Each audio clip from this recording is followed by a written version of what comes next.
No, there we go. All right, thanks for joining me, everyone. Charles Moscowitz here. My guest is Dr. Colin Ross. He is the author of The CIA Doctors, Human Rights Violations by American Psychiatrists.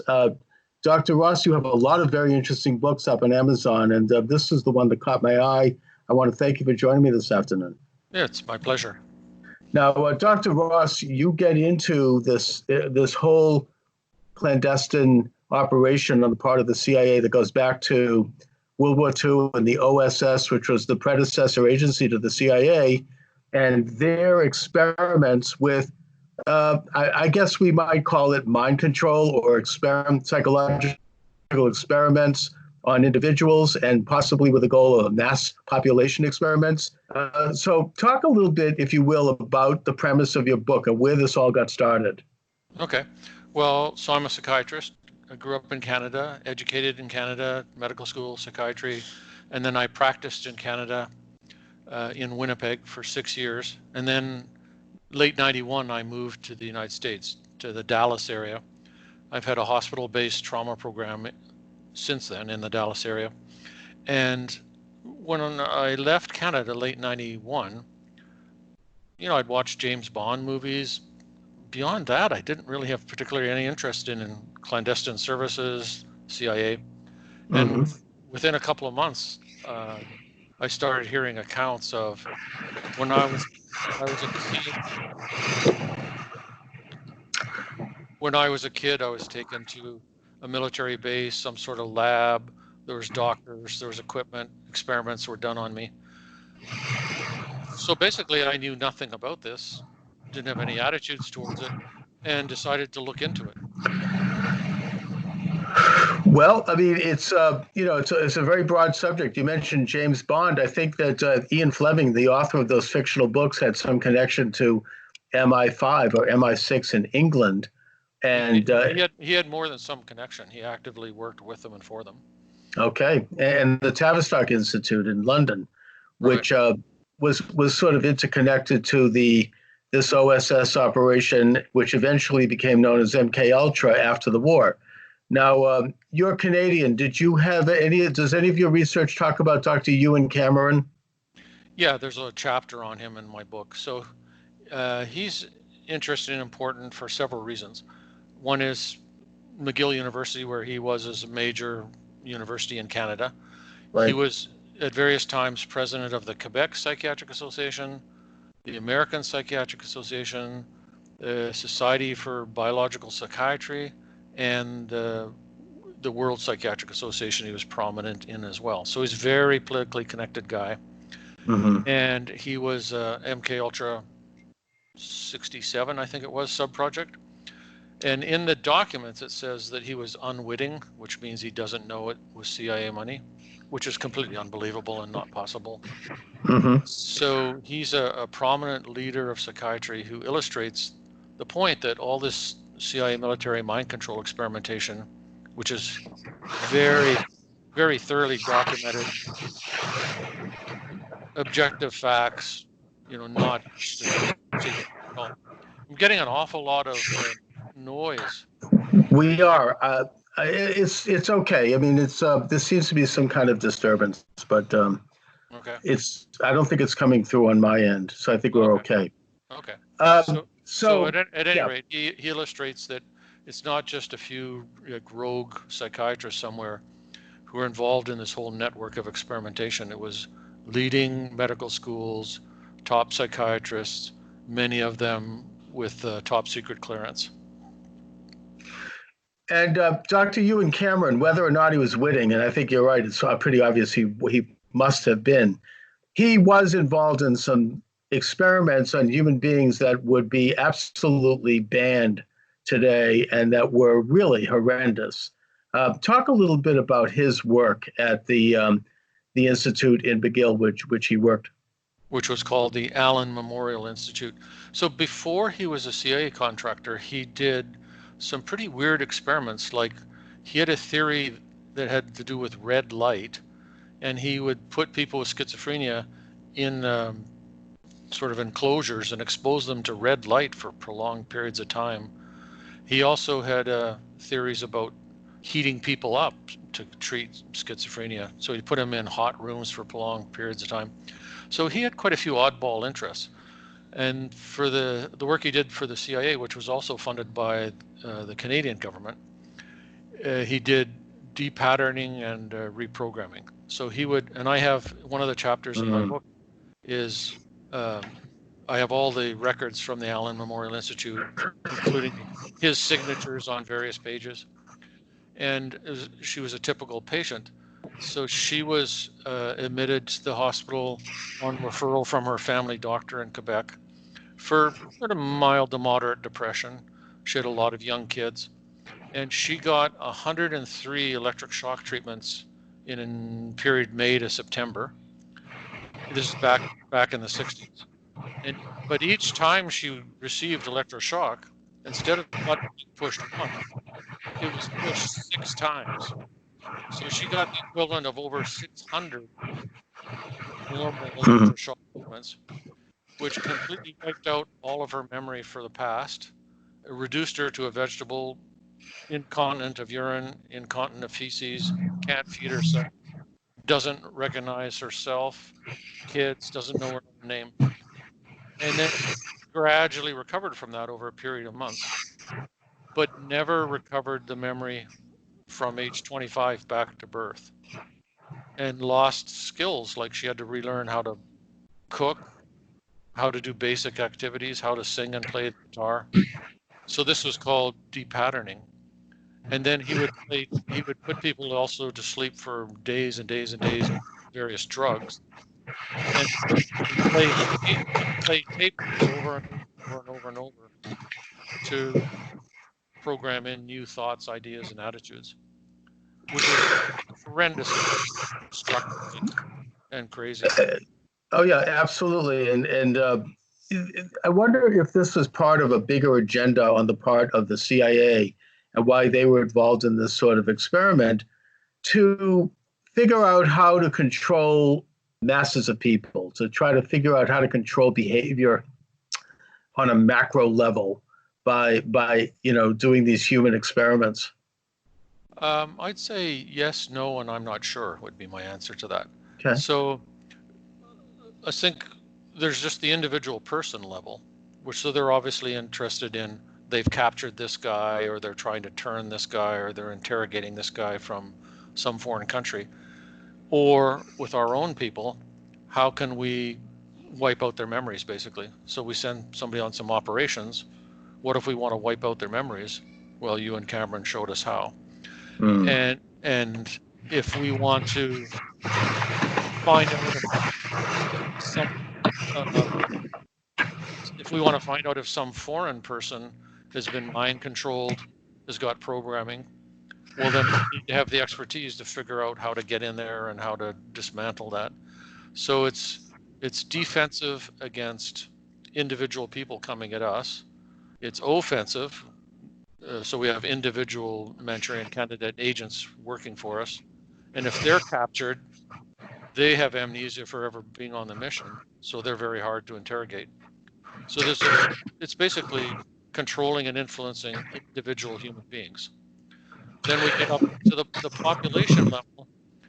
What we know from documents for a fact, not disputable, is the military did experimentation with biological weapons, chemical weapons, and radiation experiments on unwitting civilians. And there's a long history, fully documented, of experimenting on unwitting civilians. Right. So that's all facts for sure.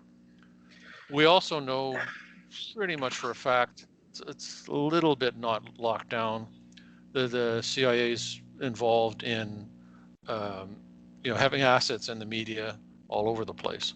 So that's definitely controlled. Right, Operation Mockingbird. Yeah, right. I mean, that came out during the Church Committee hearings when we find out that the CIA was literally giving large sums of money, cash, to various media figures, right, in order to spread whatever disinformation they wanted to be made public, and that was exposed in the late 1970s. I think that we assume that was dismantled. Who knows? I don't assume it was dismantled. Yeah, no, I don't either, but I don't want to say it wasn't because I have no idea. Right. I interviewed an author who talked about this Operation Monarch, which sounds Right. similar to what you're talking about in that she says that she was, as a young girl, was programmed to be a sex slave and Right. that was involved with just horrendous things, and that this was a whole movement inside the CIA as well. That's been partially exposed. I don't know if it was part of the church committee, but that's public record, at least a portion of it. Do you have any information on that? And is that connected to this? Well, I have information in the sense that I've been told about this by multiple people.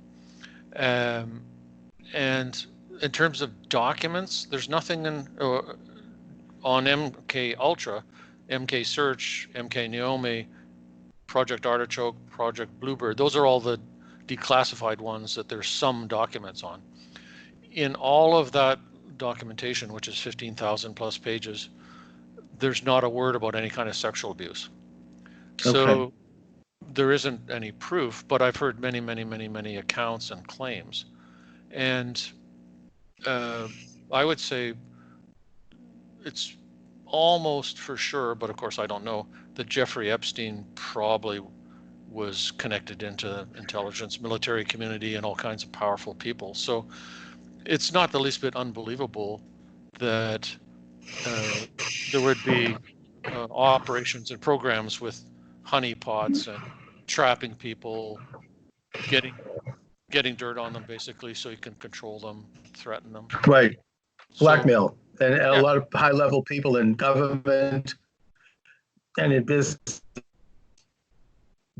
in order to under control, you get them in compromising situations and then they're blackmailed. I mean, that's an old right. story. And Epstein, we already know publicly that he was involved with that extended around the world.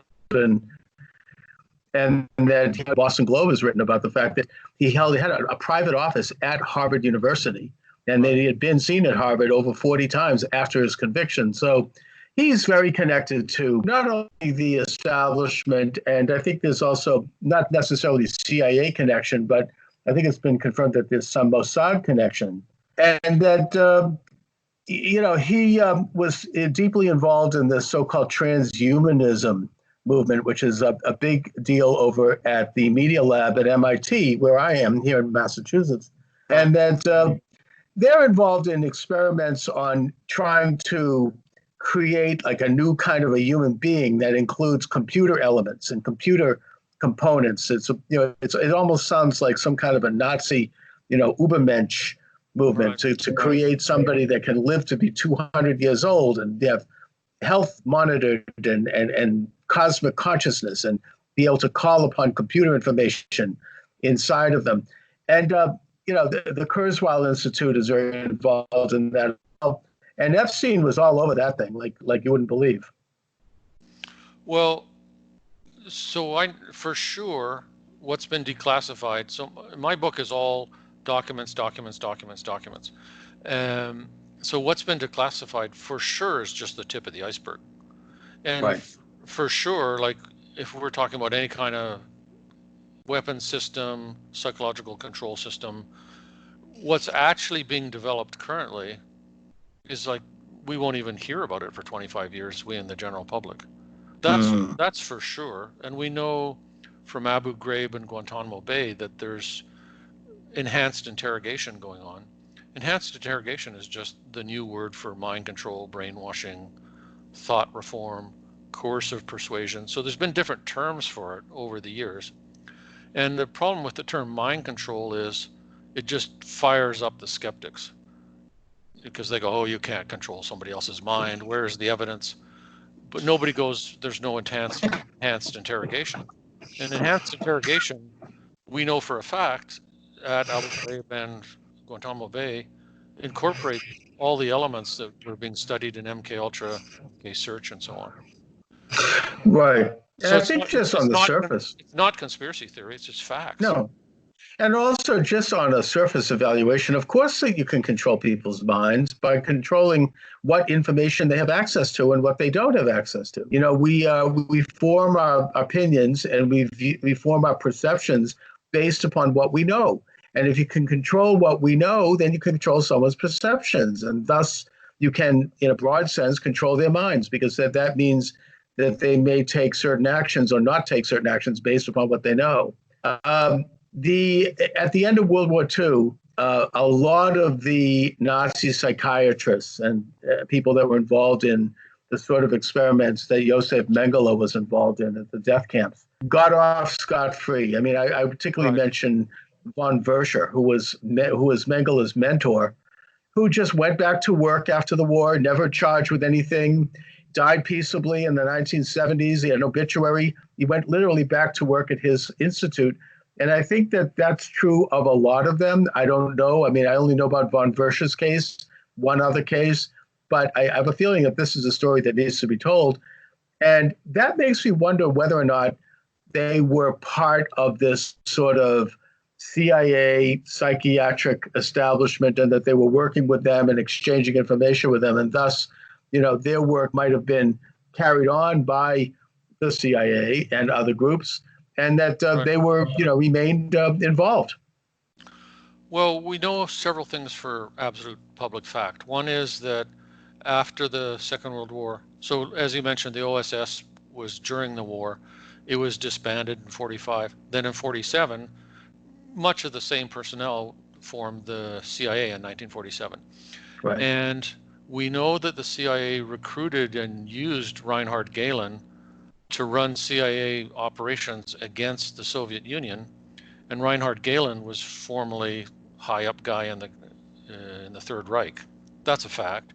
And we know that there's an Operation Paperclip and related projects which were set up by the CIA to bring scientists, technical experts, physicians over to the United States, and they had to be routed around the State Department visa requirements because they were war criminals.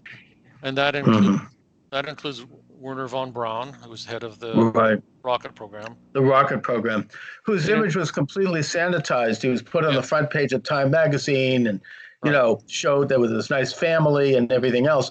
And I think that after the war, there was competition, of course, between the United States and the Soviet Union in terms of grabbing up these scientists. And a lot of them made their way to Moscow, where they became part of the Soviet PSYOPs operation. Right. And so we know for a fact that a physician was brought over to the U.S., Albertus Strugold, who worked at one of the bases in San Antonio, received all kinds of honors, was the father of aviation medicine in the United States.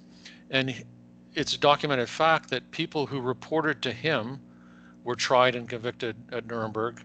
People he reported to were tried and convicted at Nuremberg. He got off totally scot-free, came to the United States, was sanitized, and received all kinds of honors. So these are facts. What's missing from the story is the psychiatrists. Okay. And we know that there were psychiatric experiments in the death camps for sure. We know that there's this big competition to grab up all kinds of technical experts. We know it included doctors. There had to have been psychiatrists. So I'd be very interested in identifying those people. And I think I would look at Johns Hopkins and Fort Meade as two places to start investigating. And I also think that if I'm not mistaken, Mengele was a psychiatrist, as was von Verscher. Verscher, that is. So, you know, that's there. Now, in the 1960s, you had in Los Angeles Dr. Louis Jolyon West, basically involved along with Alpert and Timothy Leary, both at Harvard, in the release of LSD to the general public. I mean, they literally were giving it out on the street and engaging in, what we might call pharmaceutical experiments, I suppose, in personality control, mind control, ultimately. Have any information about that? Yeah, there's a chapter about Louis Jolyon West in my book. So he was definitely cleared at top secret. One of the things he's famous for, which is public domain information, is he killed an elephant at Oklahoma City Zoo with a massive dose of LSD. So he definitely was involved in LSD experiments. He definitely was cleared at top secret. He was definitely the psychiatrist chosen to come in and interview Timothy McVeigh. And he's also connected into the Kennedy assassination. Who's the guy who shot Lee Harvey Oswald? His name's slipping my mind right now. Jack Ruby. Jack Ruby, yeah. He was also called in to interview Jack Ruby in prison. So he's been, directly involved in the history and is connected to many other people in the history big time. And so one of his assignments, I don't know who assigned him, but one of his assignments is he spent a year in the Haight-Ashbury district in the 60s. So he's directly connected there. Right, they were handing out LSD tabs like candy. Now, you just mentioned something that was going to lead me into my next area of inquiry, and it's one that's very speculative, and that is the Kennedy assassination. I mean, Lee Harvey Oswald died right after meeting with Jolyon West in prison. There has always been information about Sirhan, who has testified many times, and still recently as a few years ago, that he didn't remember anything that had happened. It was almost like he was in some kind of a trance, and he recalls a series of events by which he felt like he was almost robotic, that he didn't know what he was doing, and that he has no actual memory of the assassination itself. There's speculation, and it's very speculative, that Sirhan, possibly Lee Harvey Oswald, and maybe others, maybe the guy that killed Martin Luther King, might have been treated, if you will, as individuals or programmed through mind control experiments to carry out these assassinations. Do you have any information about that, Colin Ross? Well, one of the chapters in my book is about Sirhan. And it is true that, and you can easily find this on YouTube interviews, public domain. He's definitely still says he has amnesia for the killing.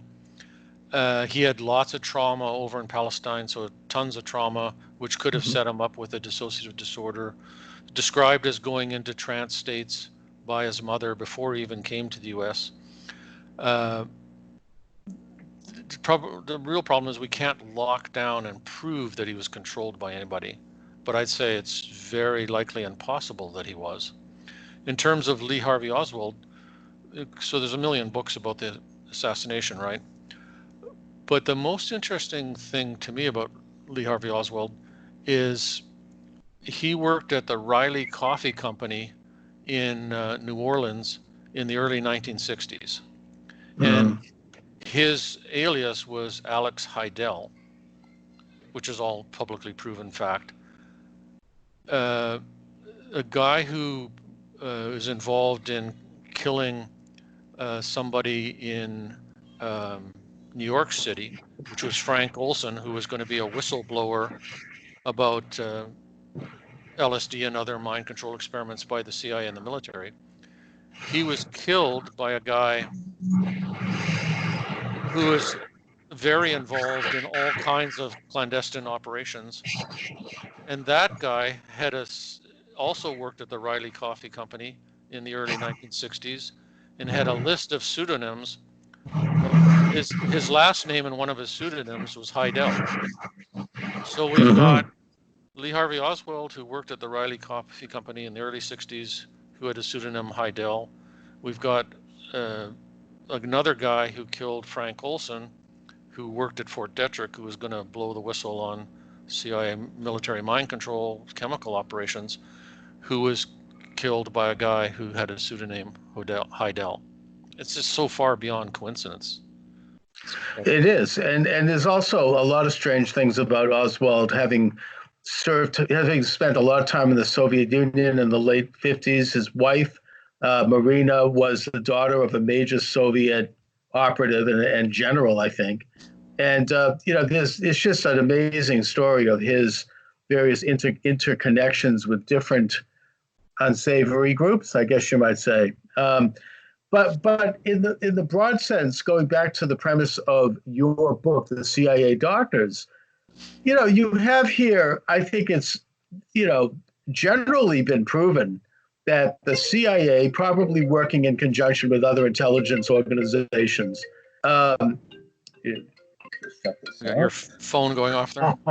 yeah, um, working in conjunction with other intelligence operations, had a major effort that picked up a lot of steam during World War II and in the decade after, to develop a means to control people, individuals, right, and entire groups. The Nazis developed this to a very high art in terms of their ability to manipulate media. They would have these events that would affect people's sight, smell, ears. They would have like a total media experience with these rallies. And you had like a mass, people would fall into a state of mass suggestion to the degree that, women were fainting and having orgasms. And it was like, it's kind of like what happened, frankly, not to compare, but with Obama when he first was running. Similar to the Beatles, too. You bring that up. That's an interesting topic. I mean, John Lennon. The hysteria and people fainting and screaming. Yeah. And John Lennon, of the four of them, he was always the truth teller, where he pointed out, look, we're more popular than Jesus.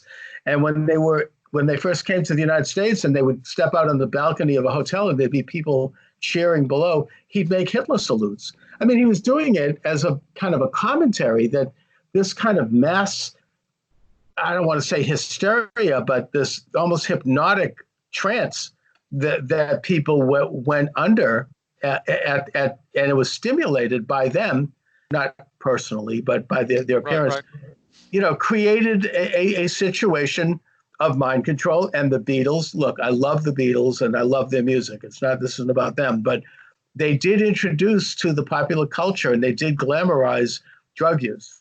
I mean, I do think that, they led the effort, and a lot of other people, of course, hopped on that bandwagon, including Jim Morrison, whose father was an admiral who was involved in the Gulf of Tonkin incident, and other people as well. So, this was something that was mainstreamed and glamorized in the 1960s. It was also started, as you talk about, Colin, in your book, by the psychiatrist Joel West and others.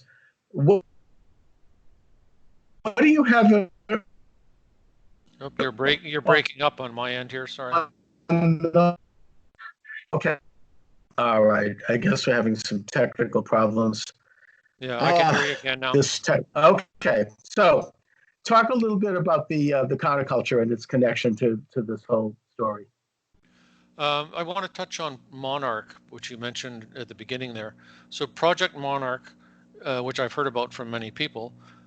I've filed Freedom of Information Act requests with all branches of the military, CIA, etc. And everybody just said, we have nothing on that. So I don't know whether Monarch actually existed as a program called Monarch, or whether it's an urban legend, or it's active disinformation. But I'm sure that there's ongoing programs. It doesn't really matter if one of them is called Monarch or not. But so there's no proof of an actual program that was actually called Monarch. But there's bound to be some program that resembles it. That's my view. Sure. I mean, they could change the name anytime they want. I mean, I think that it's actually quite reasonable and plausible to assume that there are programs that are continuing with the CIA. That's their business. I mean, they're secretive and they're involved in manipulating public perception, both on a broad scale and a macro scale, and also possibly manipulating individuals. Well, that's the job we've assigned them, basically. Yeah. So in one, setting aside all the ethics and everything, in one sense, they're just doing their job, and we, the people, through the government and the military, have assigned them that job. So my whole focus has not been on the CIA as bad guys. My focus has been on the psychiatrists, since I'm a psychiatrist, and the involvement of psychiatry is massively involved. All kinds of unethical experiments, harmful experiments, complete violation of patient rights, of the Hippocratic Oath, So I'm most personally interested in focusing on, let's get this out in the light of day, and Mhm. let's not have psychiatrists continuing to be involved in this kind of stuff. Well, I'm glad to know that. I mean, I think that, this may not, I don't know how this is going to come across to you, but I think going all the way back to not necessarily Sigmund Freud, but Wilhelm Wundt, I think is in Germany, Hmm. that psychiatry has always been all about mind control. That's what it is. It's an Right. attempt to understand and thus control the human mind. Basically, I agree. And so the whole You know, question is, just you turn it to good or turn it to evil.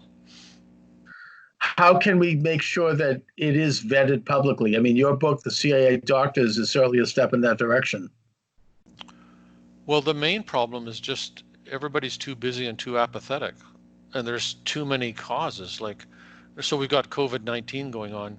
Who's going to get all focused on involvement of psychiatrists in unethical experiments, right? No, nobody's got the time. Nobody's Mm. interested. So just this massive public apathy, to me, is the main problem. So I wrote about it. I'm the only psychiatrist who's written a book about all of this stuff. I talk about it. I do interviews about it. That's kind of the maximum I can do. Yeah. Well, you make you've made your contribution. In my small way, I try to as well, and that's really all we could do is just wake up the public to the nature of this, and so Right. uh, more and more people can look into it and go to bat and bring it up, and maybe we could end up understanding the forces that affect our times. Anyway, yeah, Colin. I was just going to say one recent book that I just wrote is called The Genetics of Schizophrenia. So Mm-hmm. to me, the main propaganda, mind control, public disinformation program being run by psychiatry right now is that mental disorders are genetic. The evidence clearly proves that genes are only a little small part of the story. And then the other part of the disinformation is that antipsychotic and other medications are way more effective than they really are. So psychiatry is way over exaggerating how genetic mental illnesses are, Mm-hmm. shades of the Third Reich, and way over exaggerating how effective the medications are, and way downplaying the side effects and toxicity of those medications. So to me, that's the number one mind control operation being run by psychiatry right now. Oh, I couldn't agree more. And I mean, we didn't even talk about how the connection between psychological drugs and all of the school shootings going all the way back to Columbine. And I Right. think if you looked at all of the school shooters, including ones that are not that well known or ones that just killed one or two people, you'll find that a very high percentage of them were on some kind of a psychological drug. And if you look at the fine print on these psychological drugs, it tells you they can be homicide, result in homicide, suicide. Now, look, I'm not against the complete, I don't call for the complete ban of these drugs, but they're way overprescribed and they're not well supervised when they are prescribed. And people can end up having a very extreme reaction if they don't take it properly or if they go off of them. And starting with Ritalin, I mean, it's an international problem, certainly an American problem. I agree 100%. And I agree that it's not just, quotes, conspiracy theory. It's scientifically rational to raise the question, okay, we know the side effects of these antidepressants. They include suicidal ideation, homicidal ideation, violent behavior. According to the government, according to the drug companies, according to the profession of psychiatry. And we know that many of these shooters have been on those drugs. So it's perfectly reasonable that at least some of those cases were drug reactions. It's not Oh, fantastic absolutely. at all. It's No, we should look at it like you look at any other crisis. I mean, if when there's an airplane crash, the FAA goes in and looks at what happened. right. Was it design flaw? Was it stress? That's how we should be looking at at the shootings in high schools and in colleges. Look at the profile of the people involved and see if there are any similarities. If you look at it scientifically, which is what they should do, I think you will find that there is a connection with the drugs. Right. I agree. Anyways, Colin, Ross, I want to thank you for joining me. I will post your book up on the YouTube channel Do you want to let my viewers and listeners know where they can reach you or any information?